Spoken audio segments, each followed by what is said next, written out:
The weather just turned to shit. It's basically winter mix, bit of rain now.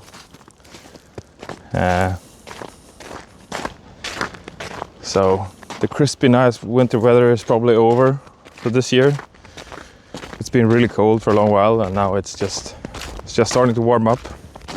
It's end of February, so soon going back to Stockholm. I'm in the garage, heard the new tires for the D1.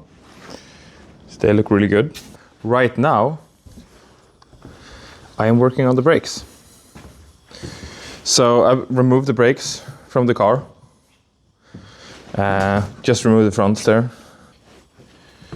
Yeah, but I'll show you what I'm doing. So we're gonna see if we can't actually put some air into the scalper.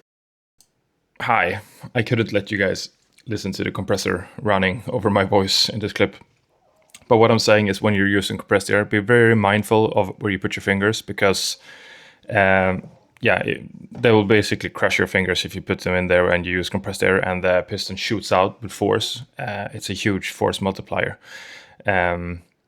This is a great way to remove them if the pistons are not stuck, which they are in this case. So I will show in the next clip what I actually did to remove them. But this is a good trick to get them out if they're not that seized, basically. I haven't seen this before on any of the guides, but these pistons are stuck in, as I just said.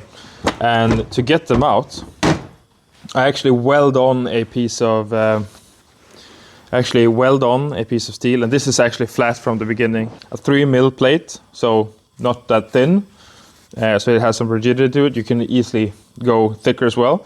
And then I welded on the actual piston inside, and then I just hit it, like if it sits like this inside the piston, I hit it and turn it front and back, and then after a while it becomes a little bit easier. So then I can start hitting it outward while it's turning, and that's how I get them out. So I haven't actually seen anyone do it that way, but that's something I recommend, because there's no way, I couldn't get any vice grips around it. I couldn't get any other way of extracting them, basically. So I don't know how well this comes across, but you can see here that there's quite a bit of rust on the outside here. So when you apply brake, you might press it out, and then it doesn't go back in, so you wear your pads out really quickly. I was gonna show how I removed these rubber grommets and whatever, and basically just to show you, you just pick at them with a flat head screwdriver like this. You get on the inside and then you just pry it out. So you can see here it's pretty clean inside.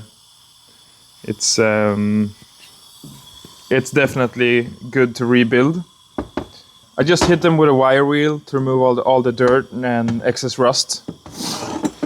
I'm contemplating just with a paintbrush, when it's on the car, painting them with linseed oil, and that will like creep into all the corners and into the middle and the surface, and it will oxidize and kind of harden.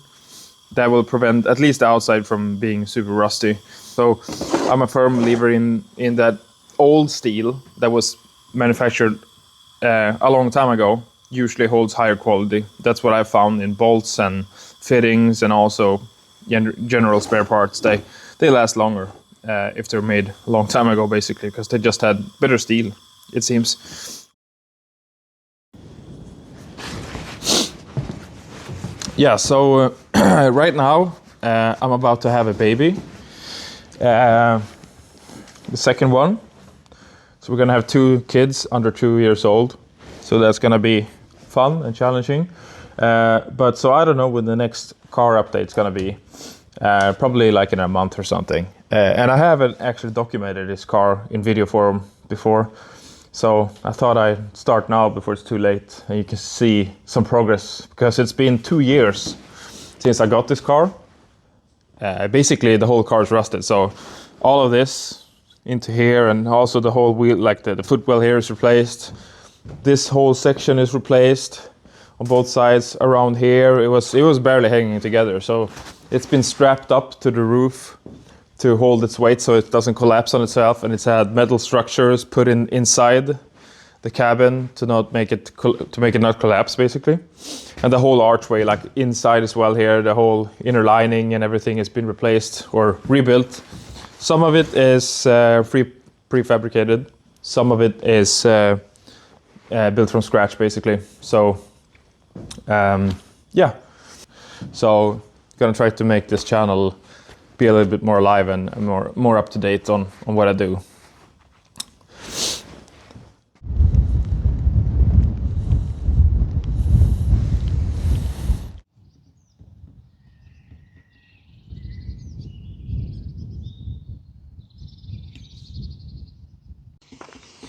Yeah, well, so basically spring happened.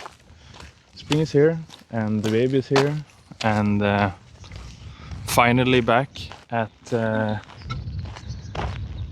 garage and the property. So there's a blue sky today. It's very nice weather.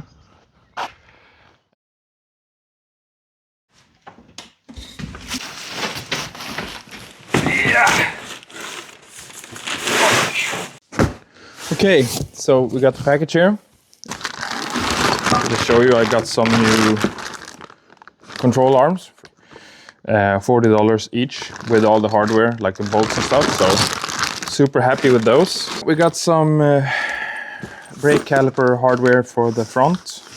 Then I have a friend kit, brake components. These are the fronts. And these are the rears. I got these repair kits and they're actually made in Europe. These are made in Spain and it's a reputable European manufacturer. So these are the new pistons, and then you have here you have the seals that you're gonna put in, and the retaining ring as well for the seals. I also got new front discs for the car, and I haven't actually looked at these yet. So okay. Yeah, so these are just regular run-of-the-mill brakes.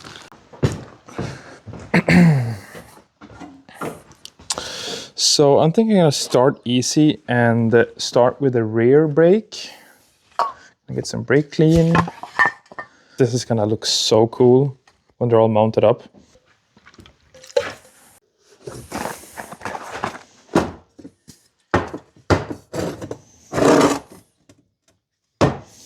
Okay. I'm just going to see if I think I cleaned this before though, so I'm just gonna take a little bit of a brush. It looks like I already did a pretty good job here, removing all the debris and stuff.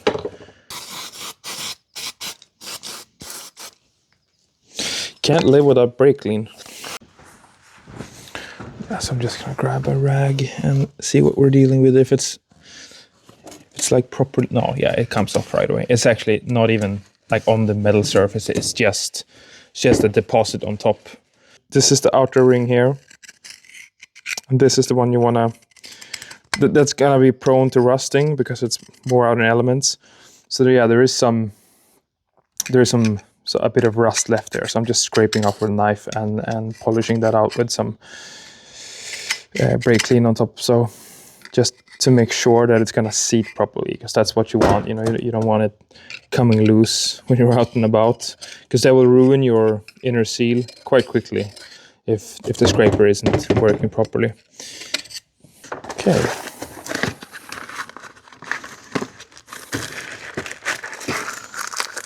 We'll see here. So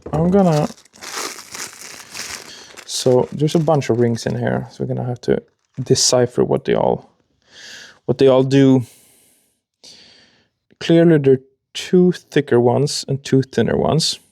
There's 4 rubber rings right in here, and the thinner ones sit really well inside a scraper ring. This retainer is really thin grade, and it's supposed to be a press fit, right? So it's very malleable though, so it's not going to require a lot of force, but still you need to be careful. So these thicker ones are actually the ones that are marked, are actually the ones that are gonna hold the the actual hydraulic pressure from inside.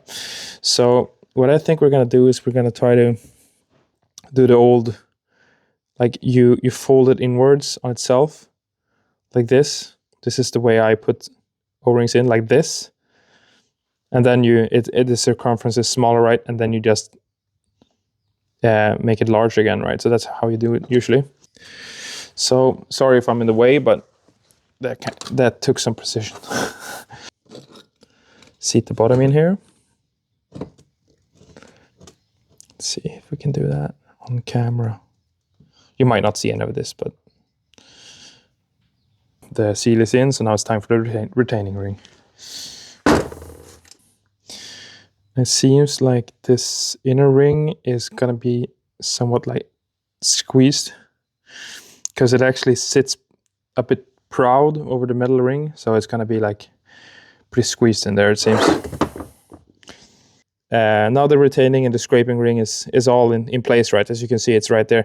And what I used is just a straight edge, or another, you can use any piece of flat, good metal, right?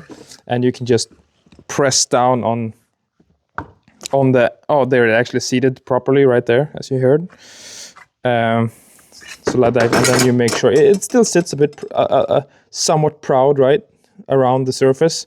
But you know, actually it might need a little bit of a nudge right there, actually. Yeah, now it's fully seated. So it's supposed to sit pretty much flush, but just a tad proud. Both sides are done. Now the last thing is the piston, and these sit with a flat part inside. So we wanna get this all like greased up so that it will slide inside nice and easy.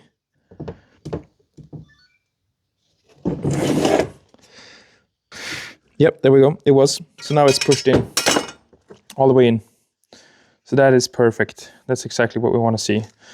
So the last thing we're going to do is change out these bleed screws, right? I think this is the ticket.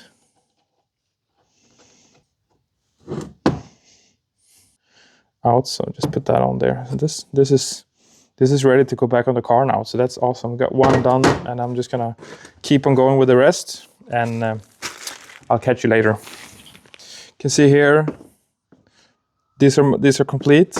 There we go. So this one's complete with new grommets and these things, right? And then this one is also complete. So I have two left, and then we're all done. And then it's time to reinstall them.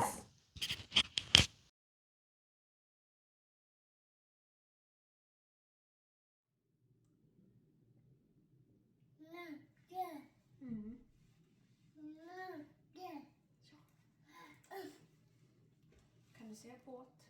Ja.